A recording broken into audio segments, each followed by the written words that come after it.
Apple is about to release the official stable version of iOS 26. Many of you are still running the developer beta or the public beta. And the big question is, how do I get out of the beta and update to the official iOS 26? Don't worry. It's very simple.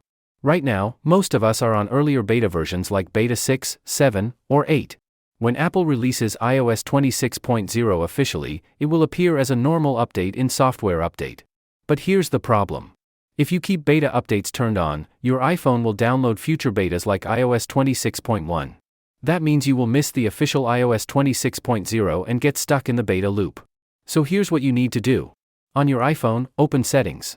Go to General, then Software Update. Tap on Beta Updates. And turn Beta Updates off. That's it. After you turn off beta updates, just wait. As soon as Apple releases the official iOS 26.0, it will show up in your software update. You can then install it normally. From that point on, you'll be back in the regular iOS update cycle. No more betas, unless you choose to rejoin.